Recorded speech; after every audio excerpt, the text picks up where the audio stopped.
काम वासना से छूटना आसान है, क्योंकि काम वासना प्रकृति है। काम वासना के विपरीत, जो काम वासना के विरोध से बन गया, उससे छूटना मुश्किल पड़ेगा, क्योंकि वो प्रकृति से और एक कदम दूर निकल जाना है। इसे हम 3 शब्दों में समझ लें। एक को मैं कहता हूं प्रकृति, जिसे हमने कुछ नहीं किया, जो हमें मिली है, द गिवन, जो हमें मिली है वो प्रकृति। अगर हम कुछ गलत करें तो जो हम कर लेंगे उसका नाम है विकृति, और अगर हम कुछ करें और ठीक करें तो जो होगा उसका नाम है संस्कृति। प्रकृति पर हम खड़े होते हैं, जरा सी भूल हो विकृति में चले जाते हैं।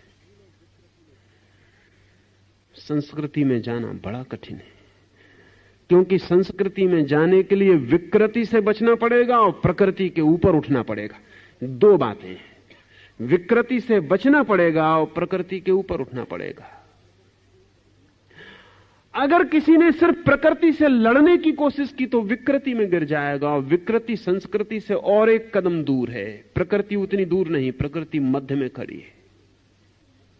विकृति और आप हट गए, प्रकृति से भी दूर हट गए।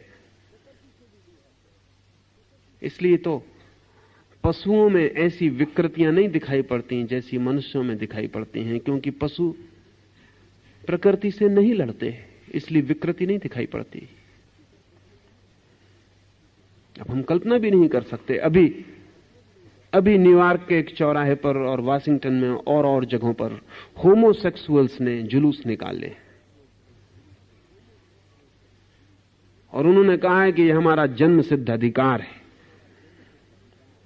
और इस वर्ष, पिछले वर्ष कम से कम 100 होमोसेक्सुअल्स ने विवाह किए, जो कि कल्पना के बाहर मालूम पड़ता है।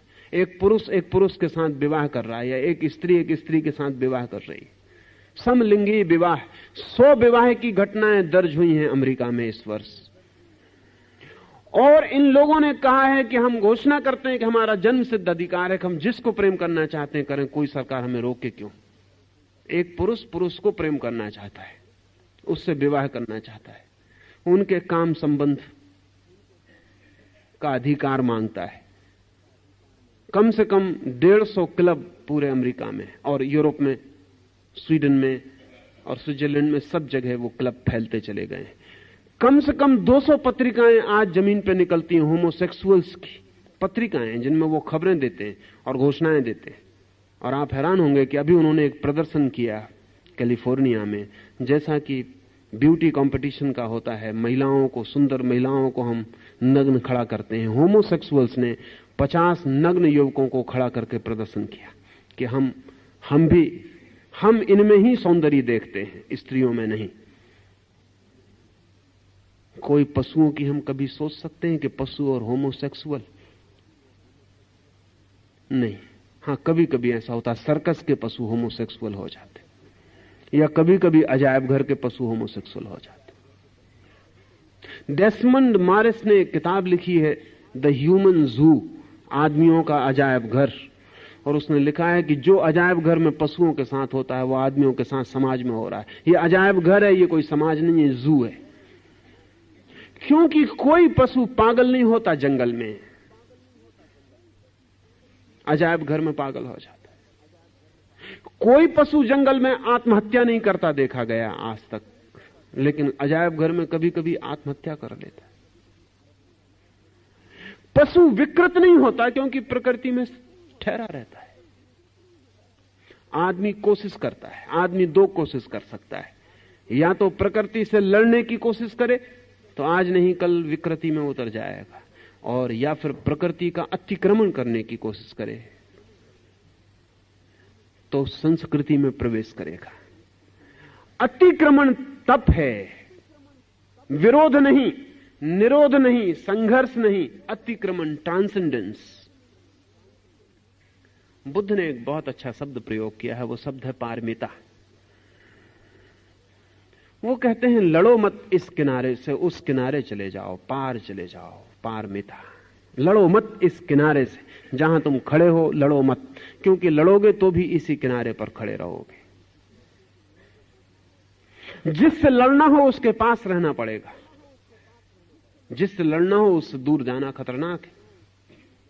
दुश्मन आमने सामने संगीने लेके खड़े रहते हैं। हिंदुस्तान पाकिस्तान की बाउंड्री पर देखें उनको, वो खड़े। हिंदुस्तान चीन की बाउंड्री पर देखें, वो संगीने लिए खड़े।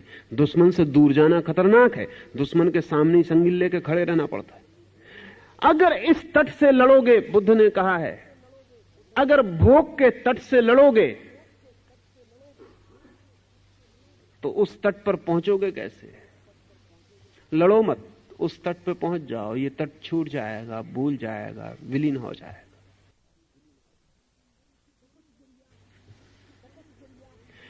तपश्चर्या अतिक्रमण है, ट्रांसेंडेंस है, द्वंद्व नहीं, संघर्ष नहीं। तो इस अतिक्रमण के रूप पर हम थोड़े गहरे जाएंगे तो बहुत सी बातें ख्याल हो सकेंगी। एक तो पहले ख्याल ले लें कि अतिक्रमण का क्या अर्थ होता है। आप एक घाटी में खड़े हैं, अंधेरा है बहुत,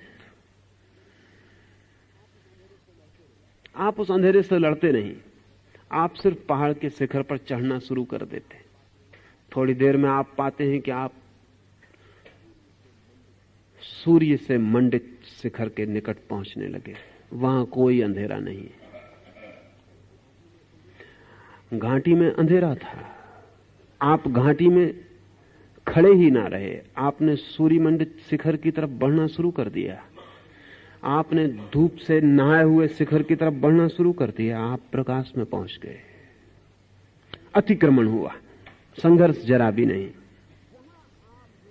जहां आप हैं वहां दो चीजें हैं, आप भी हैं और आपके आसपास घिरा हुआ घाटी का अंधेरा भी है।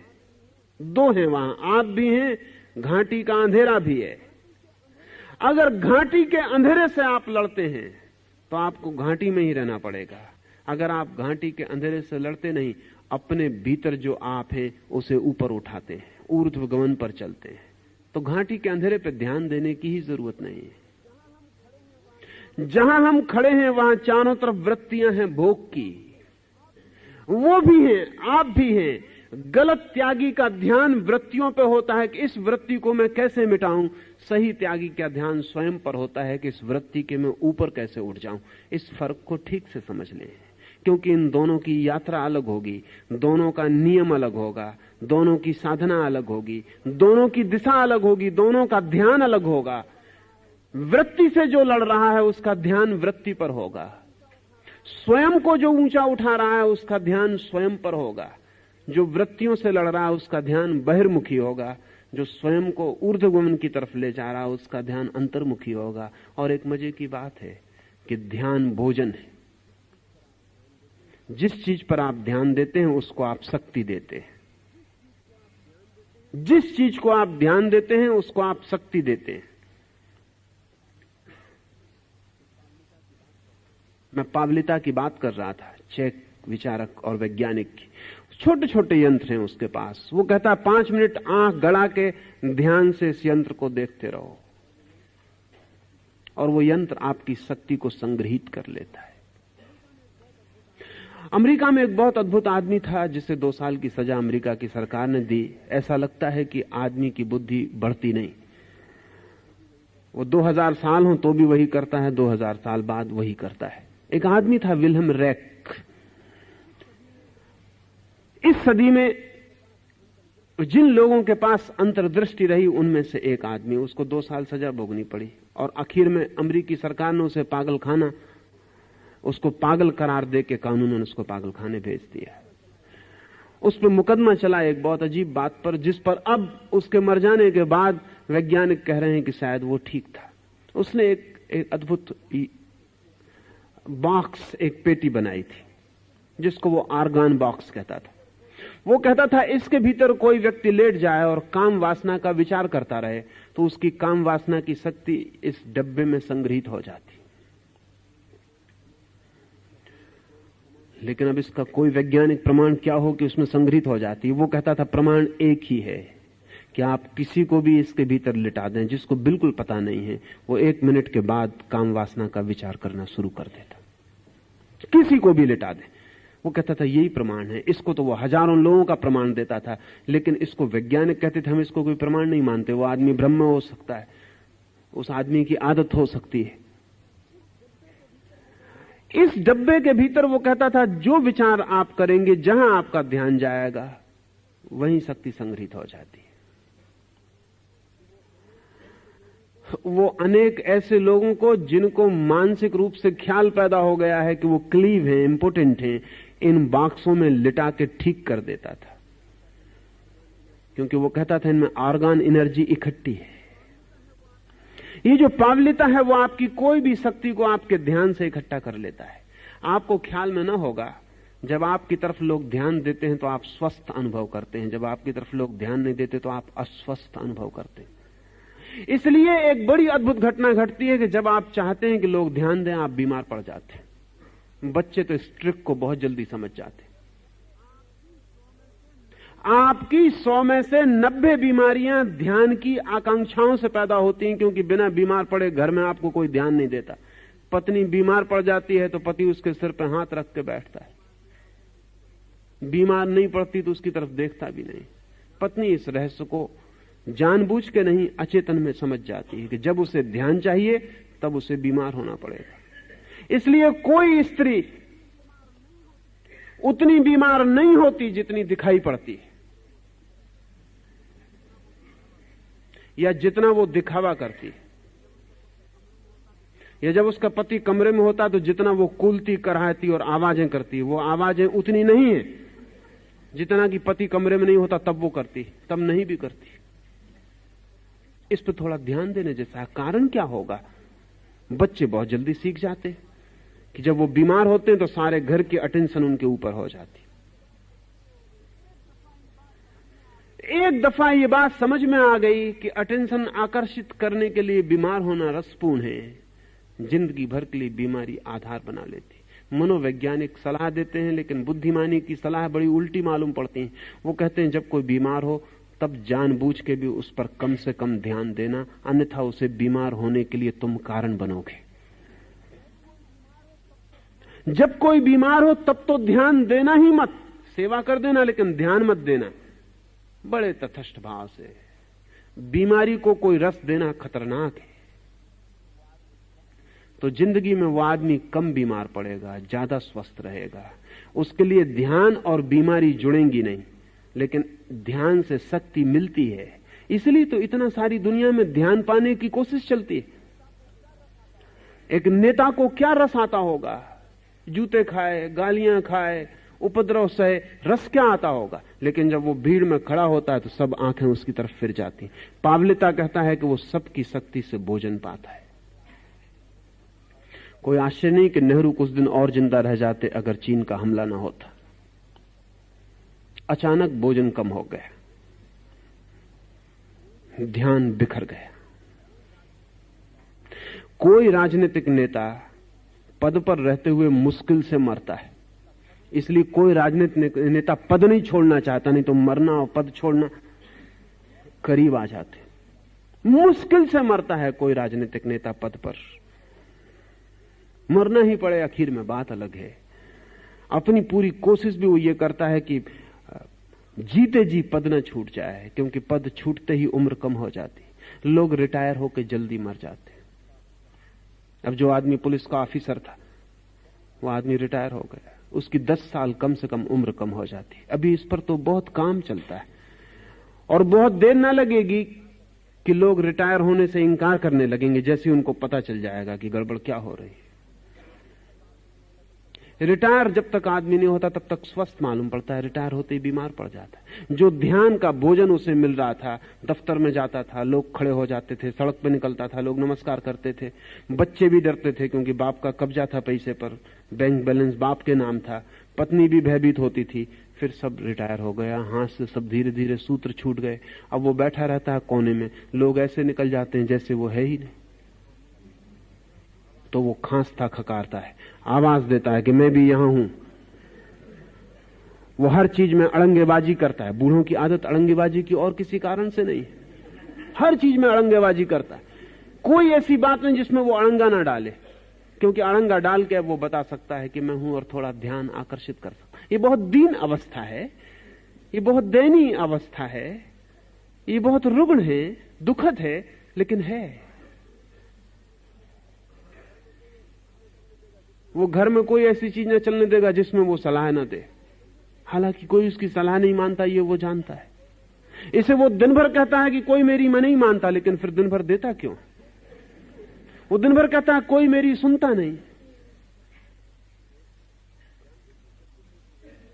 गांधी जी कहते थे कि वो 125 वर्ष जिएंगे,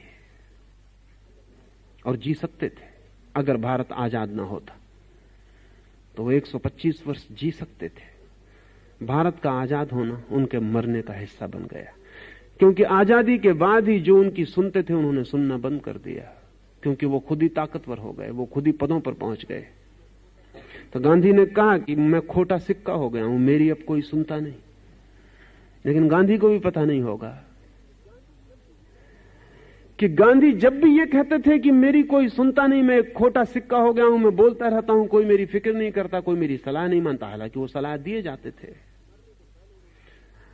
मरने के पहले उन्होंने कहना शुरू कर दिया था कि अब मेरी 125 वर्ष जीने की कोई आकांक्षा नहीं है, परमात्मा मुझे जल्दी उठा ले। क्यों? क्योंकि खोटे सिक्के हो गए, क्योंकि कोई सुनता नहीं, क्योंकि कोई ध्यान नहीं देता। जो ध्यान देते थे वो भी इसलिए ध्यान देते थे कि बिना गांधी पे ध्यान दिए उन पे कोई ध्यान नहीं देता था।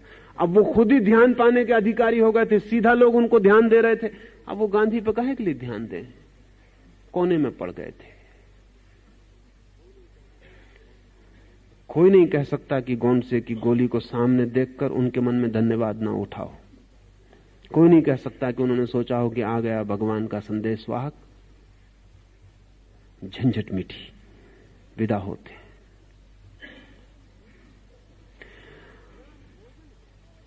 ध्यान भोजन है, बहुत सटल फूड, बहुत सूक्ष्म भोजन है।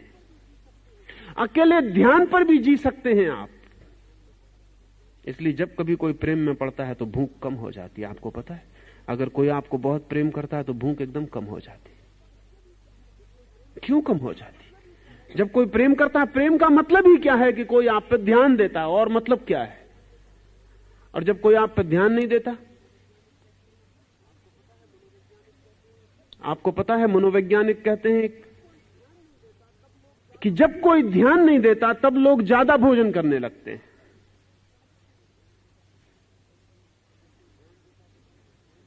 जब कोई ध्यान देता है तो कम भोजन करते हैं, क्योंकि ध्यान भी कहीं गहरे में भोजन का काम करता है, बहुत सूक्ष्म तल पर काम करता है।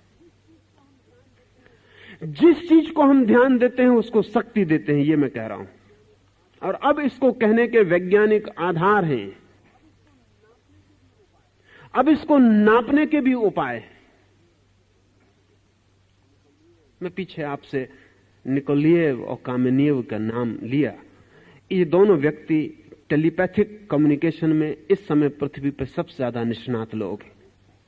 निकोलिएव विचार भेजता है, ब्रॉडकास्ट करता है, और हजारों मील दूर कामेनिएव उस विचार को पकड़ता है।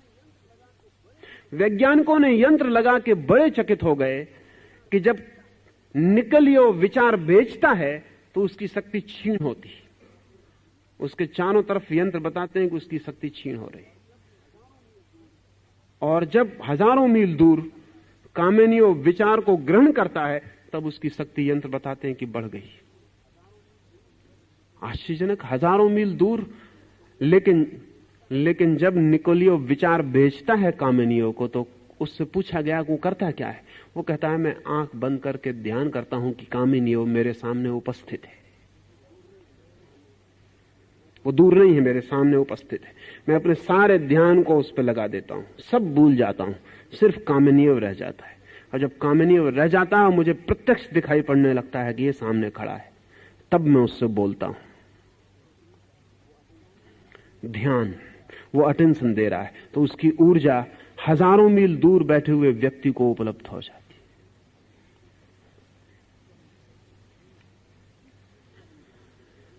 जिस चीज पे हम ध्यान देते हैं वहां शक्ति संग्रहित होती है, और जहां से हम ध्यान देते हैं वहां से शक्ति हटती है और विसर्जित होती है।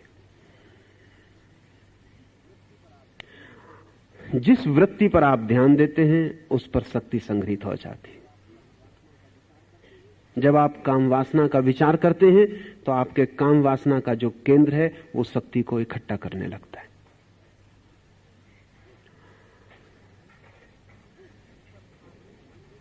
जिस चीज पर आप ध्यान देते हैं वो वृत्ति का केंद्र आपके भीतर शक्ति को इकट्ठा कर लेता है।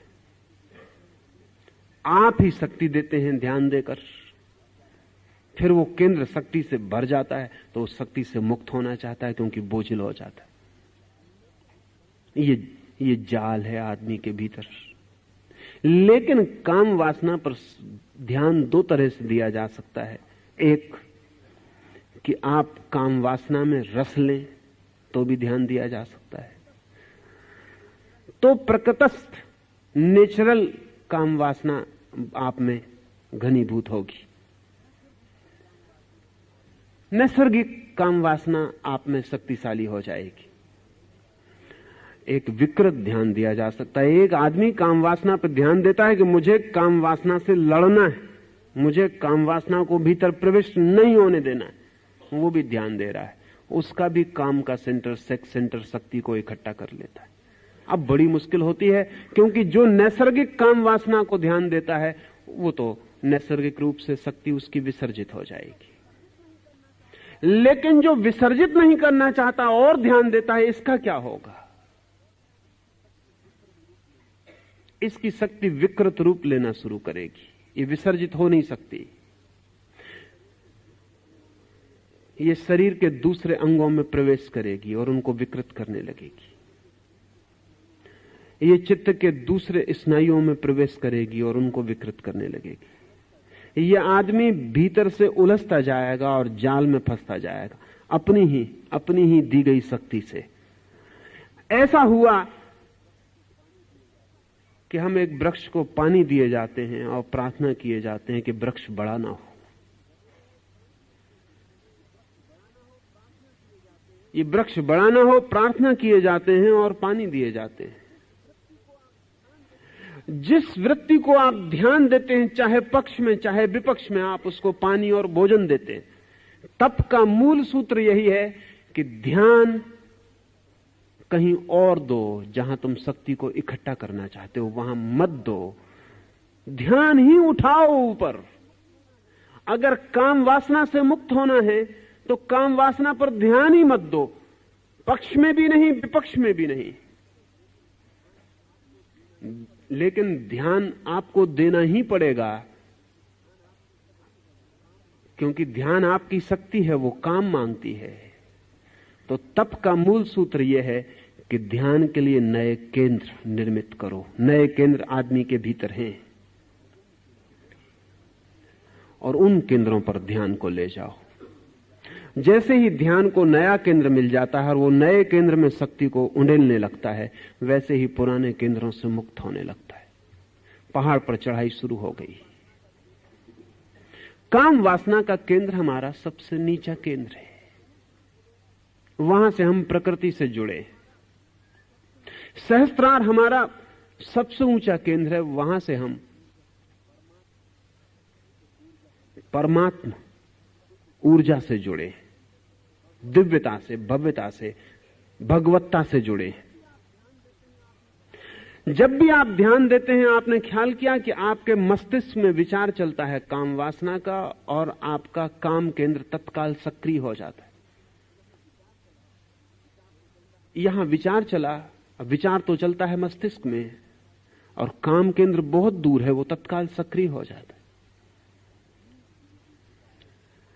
ठीक यही उपाय तपस्वी अपने सहस्त्रार की तरफ अपने ध्यान को लौटा के करता है। वो जैसे ही सहस्त्रार की तरफ ध्यान देता है, वैसे ही सहस्त्रार सक्रिय होना शुरू हो जाता है। और जब शक्ति ऊपर की तरफ जाती है तो नीचे की तरफ नहीं जाती। और जब शक्ति को मार्ग मिलने लगता है शिखर पर चढ़ने का, तो घाटियां वो छोड़ने लगती है। और जब शक्ति को प्रकाश के जगत में प्रवेश होने लगता है, तो अंधेरे के जगत से चुपचाप उठने लगती है। सकती, अंधेरे की निंदा भी नहीं होती उसके मन में, अंधेरे का विरोध भी नहीं होता उसके मन में, अंधेरे का ख्याल भी नहीं होता उसके मन में, अंधेरे पर ध्यान ही नहीं होता। ध्यान का रूपांतरण है तप। अब इसको अगर इस तरह समझेंगे तो तप का मैं दूसरा अर्थ आपको कह सकूंगा। तप का ऐसे अर्थ होता है अग्नि। तप का अर्थ होता है अग्नि। तप का अर्थ होता है भीतर की अग्नि। मनुष्य के भीतर जो जीवन की अग्नि है, उस अग्नि को ऊर्ध्वगमन की तरफ ले जाना तपस्वी का काम है, उसे नीचे की ओर ले जाना भोगी का काम है। भोगी का अर्थ है जो अग्नि को नीचे की ओर प्रवाहित कर रहा है जीवन में, अधोगमन की ओर। तपस्वी का अर्थ है जो ऊपर की ओर प्रवाहित कर रहा है उस अग्नि को, परमात्मा की ओर, सिद्धावस्था की ओर।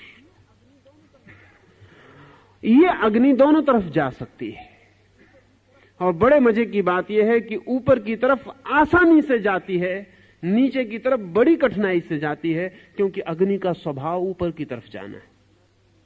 आपने ख्याल किया, आप आग जलाते हैं वो ऊपर की तरफ जाने लगती है। इसलिए इसे तप नाम दिया, इसे अग्नि नाम दिया, इसे यज्ञ नाम दिया, ताकि ये ख्याल में रहे कि अग्नि का स्वभाव तो ऊपर की तरफ जाना है, नीचे की तरफ तो बड़ी चेष्टा करके ले जानी पड़ती। पानी नीचे की तरफ बहता है, अगर ऊपर की तरफ ले जाना हो तो बड़ी चेष्टा करनी पड़ती है, और आप चेष्टा छोड़ दें कि पानी फिर नीचे की तरफ बहने लगा। आपने पंपिंग इंतजाम छोड़ दिया, पानी फिर नीचे बहने लगेगा। अगर ऊपर चढ़ाना है तो पंप करो, ताकत लगाओ, मेहनत करो। नीचे बहने के लिए पानी किसी की मेहनत नहीं मांगता, खुद बहता है, वो उसका स्वभाव है। अग्नि को अगर नीचे की तरफ ले जाना है तो इंतजाम करना पड़ेगा। अपने से अग्नि ऊपर की तरफ उठती है, ऊर्ध्वगामी। इसको तप कहने का कारण है क्योंकि भीतर की जो अग्नि है, जो जीवन अग्नि है, वो स्वभाव से ऊर्ध्वगामी है। एक बार आपको उसके ऊर्ध्वगमन का अनुभव हो जाए, फिर आपको प्रयास नहीं करना पड़ता उसको ऊपर जाने के लिए, वो जाती रहती है। एक बार सहस्त्रार की तरफ तपस्वी का ध्यान मुड़ जाए तो फिर उसे चेष्टा नहीं करनी पड़ती, फिर वो अग्नि अपने आप बहती रहती है। धीरे धीरे वो भूल ही जाता है क्या नीचे क्या ऊपर, भूल ही जाता है, क्योंकि फिर तो अग्नि सहज ऊपर बहती रहती है। एक बार आग राह पकड़ ले तो ऊपर की तरफ जाना उसका स्वभाव है। नीचे की तरफ ले जाने के लिए बड़ा आयोजन करना पड़ता है। लेकिन हम नीचे की तरफ ले जाने के इतने लंबे अभ्यस्त हैं, जन्मों जन्मों के हमारा अभ्यास है नीचे की तरफ ले जाने का। इसलिए नीचे की तरफ ले जाना जो कि वस्तुतः कठिन है, वो हमें सरल मालूम पड़ता। ऊपर की तरफ ले जाना जो कि वस्तुतः सरल है, वो हमें कठिन मालूम पड़ता। कठिनाई हमारी आदत में है, आदतें बड़ी कठिन हो जाती, और कभी कभी स्वभाव जो कि हमारी आदत नहीं है, जो कि वस्तु का धर्म है, उसके ऊपर हमारी आदत इतनी सख्त होकर बैठ जाती है कि स्वभाव को दबा देती है। हम सबके स्वभाव दबे हुए हैं आदतों से। जिसको महावीर कर्म का क्रम कहते हैं, वो हमारी आदतों का क्रम है। हमने आदतें बना रखी हैं, वो हमें दबाए हुए हैं। वो आदतें लंबी हैं, पुरानी हैं, गहरी हैं, उनसे छूट जाना आज इसी वक्त संभव नहीं हो जाएगा। तो हम उनसे लड़ना शुरू करते हैं और उल्टी आदत बनाते हैं, लेकिन आदत फिर भी आदत ही होती है। गलत तपस्वी सिर्फ आदत बनाता है तप की, ठीक तपस्वी स्वभाव को खोजता है, आदत नहीं बनाता। हैबिट और नेचर का फर्क समझ लें। हम सब आदतें बनवाते हैं। हम बच्चे को कहते हैं क्रोध ना करो, क्रोध की आदत बुरी है, न क्रोध करने की आदत बनाओ। वो न क्रोध करने की आदत तो बना लेता है, लेकिन इससे क्रोध नष्ट नहीं होता, क्रोध भीतर चलने लगता है। काम वासना पकड़ती तो हम कहते हैं ब्रह्मचर्य की आदत बनाओ, वो आदत बन जाती, लेकिन काम वासना भीतर सरकती रहती, वो नीचे की तरफ बहती रहती, उससे कोई फर्क नहीं पड़ता। तपस्वी खोजता है स्वभाव के सूत्र को, ताओ को, धर्म को। वो क्या है जो मेरा स्वभाव उसे खोजता है। सब आदतों को हटाकर वो अपने स्वभाव का दर्शन करता है। लेकिन आदतों को हटाने का एक ही उपाय है, ध्यान मत दो। आदत पर ध्यान मत दो। एक मित्र 4-6 दिन पहले मेरे पास आए। उन्होंने कहा कि आप कहते हैं कि बंबई में रह के और ध्यान हो सकता है, इस सड़क का क्या करें, भोंपू का क्या करें, ट्रेन जा रही, सीटी बज रही, इसका क्या करें। मैंने उनसे कहा ध्यान मत दो। उन्होंने कहा कैसे ध्यान ना दे, खोपड़ी पर भोंपू बज रहा है, नीचे कोई हान बजाए चला जा रहा है, ध्यान कैसे ना दे। मैंने उनसे कहा एक प्रयास करो। भोंपू कोई नीचे बजाया जा रहा है, उसे भोंपू बजाने दो। तुम ऐसे बैठे रहो, कोई प्रतिक्रिया मत करो कि भोंपू अच्छा कि भोंपू बुरा, कि बजाने वाला दुश्मन कि बजाने वाला मित्र, किसका सिर तोड़ देंगे अगर आगे बजाया।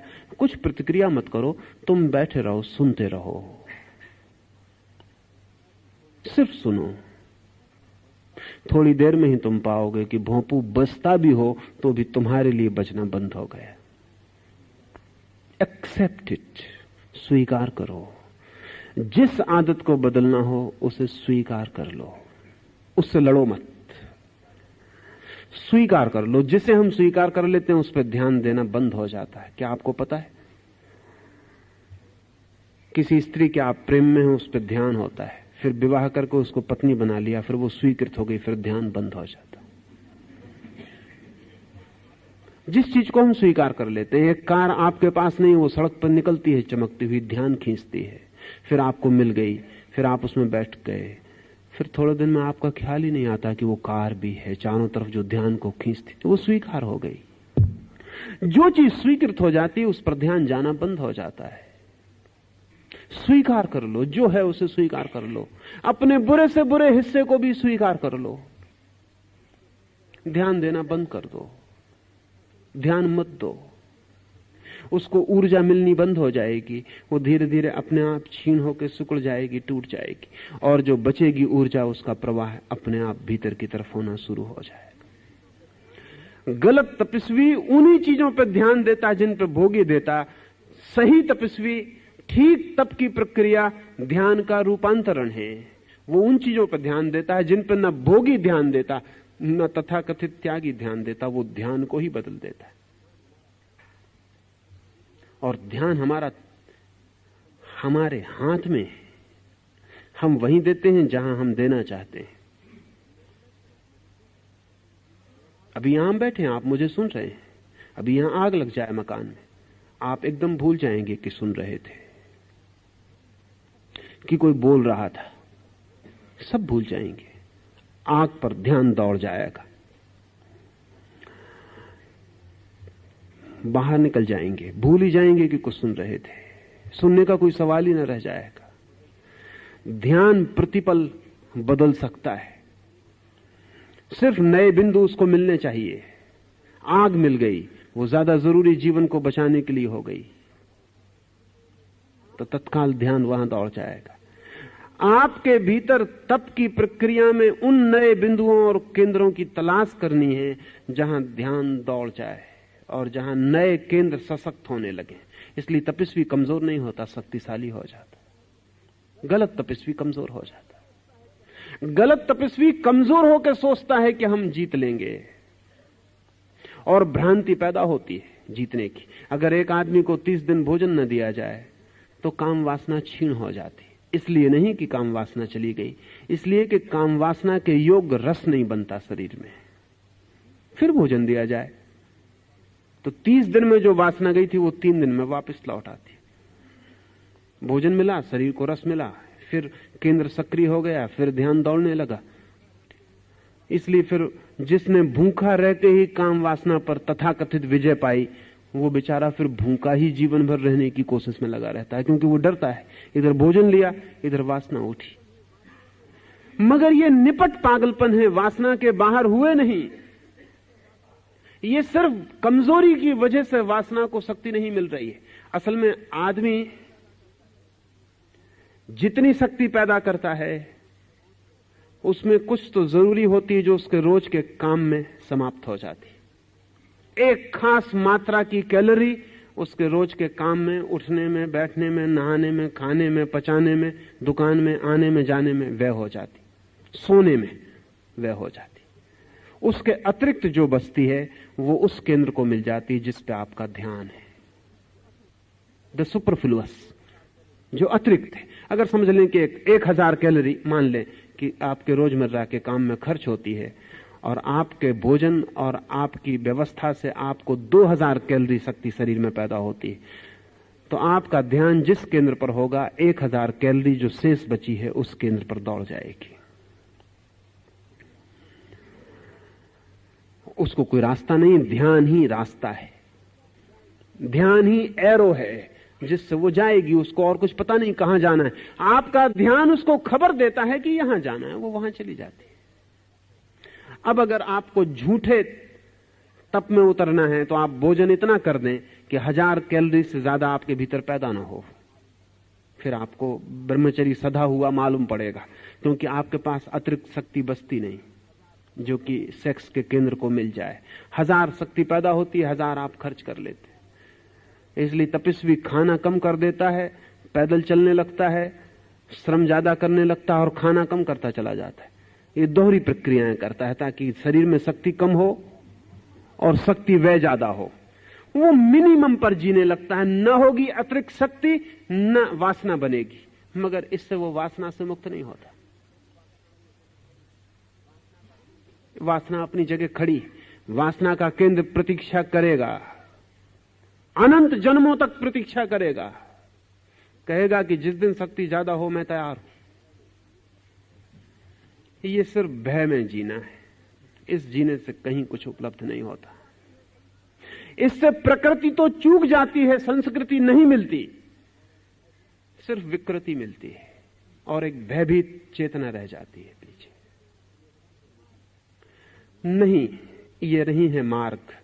ठीक पॉजिटिव ऑस्टेरिटी का, ठीक विधायक तप का मार्ग है।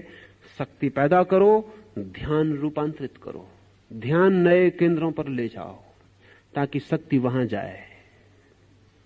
इसे हम धीरे धीरे जब और गहरे उतरेंगे ध्यान के परिवर्तन के लिए, तो ये प्रक्रिया ख्याल में आ सकेगी।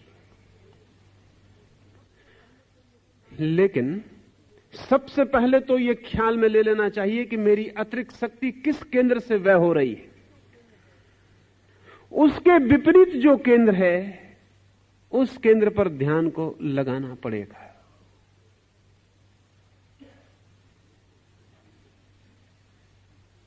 एक छोटी सी घटना और आज की बात मैं पूरी करूं।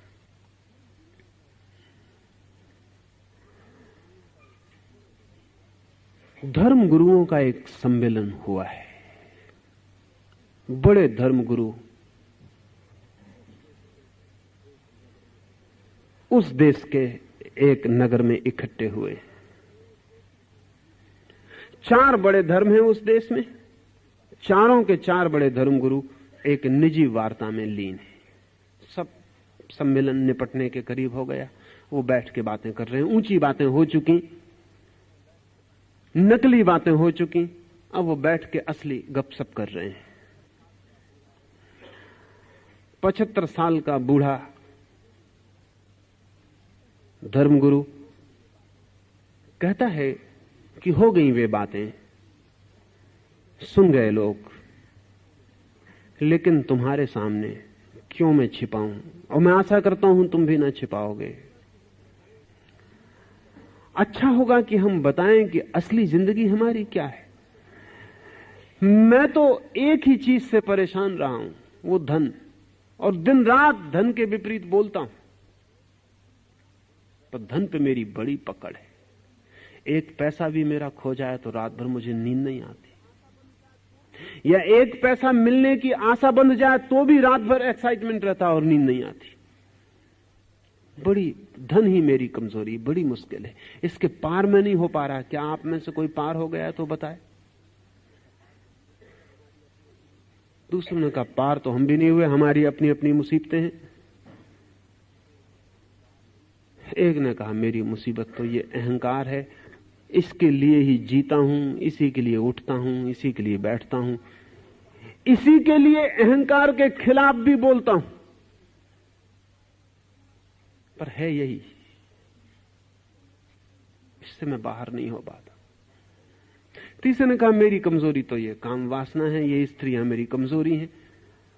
दिन रात समझाता हूं, प्रवचन करता हूं, ब्रह्मचर्य का व्याख्यान करता हूं चर्च में, लेकिन मैं उस दिन बोलने में मजा ही नहीं आता जिस दिन स्त्रियां नहीं आती, खुद ही मजा नहीं आता बोलने।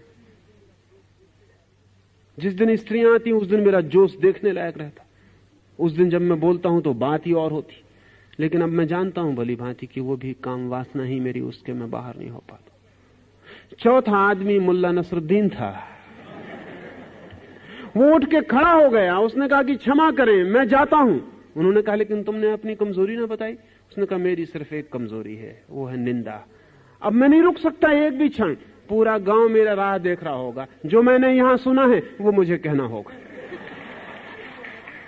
क्षमा करें मेरी एक ही कमजोरी है, अफवाह। और अब मेरा रुकना मुश्किल है। ये कोशिश की, तू ठहर भाई, तेरी ये कमजोरी थी तो तूने पहले क्यों ना कहा, इतनी देर चुप क्यों रहा?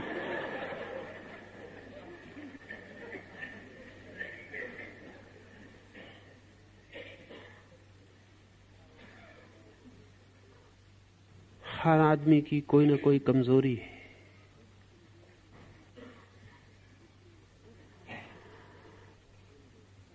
उस कमजोरी को ठीक से पहचान लें, उसी में आपकी ऊर्जा व्यय होती है। मुल्ला ने कहा कि तब तक तो मैं बैठा रहा जब तक मैं पूरा न सुन पाया, लेकिन जब मैंने पूरा सुन लिया तो जग गई मेरी शक्ति। अब इस रात सोना मेरे बस में नहीं। अब जब तक एक एक शक्ति जग गई मेरी, वो जो कमजोरी है हमारी, वही हमारी शक्ति का निष्कासन है, वहीं से हमारी शक्ति व्यय होती। मुल्ला तब तक बिल्कुल सुस्त बैठा था, जैसे कोई प्राण ही ना हो। अचानक ज्योति आ गई, प्राण आ गए, चमक आ गई। मुल्ला ने कहा कि गजब हो गया, कभी सोचा भी ना था कि इस कॉन्फ्रेंस में और ऐसा आनंद आने वाला है। हमारी कमजोरी हमारी शक्ति के व्यय का बिंदु है। भोग हो या भोग के विपरीत त्याग हो, बिंदु वही बना रहता, ध्यान वहीं केंद्रित रहता, शक्ति वहीं से विसर्जित होती, एवापोरेट होती। तो बदलने की प्रक्रिया है। इस प्रक्रिया पर कल मैं बात करूंगा, शायद लंबी इस पर बात करनी पड़े, क्योंकि महावीर ने फिर तप के 12 हिस्से किए और एक एक हिस्सा वैज्ञानिक प्रक्रिया है। तो कल वैज्ञानिक प्रक्रिया को हम समझ लें, फिर महावीर के एक एक तप के हिस्से को हम बात करेंगे। अभी जाएंगे नहीं, हालांकि मन की कमजोरी कह रही होगी कि भागो, तो थोड़ा रुकेंगे। तो कीर्तन सन्यासी करते हैं, उतना धैर्य और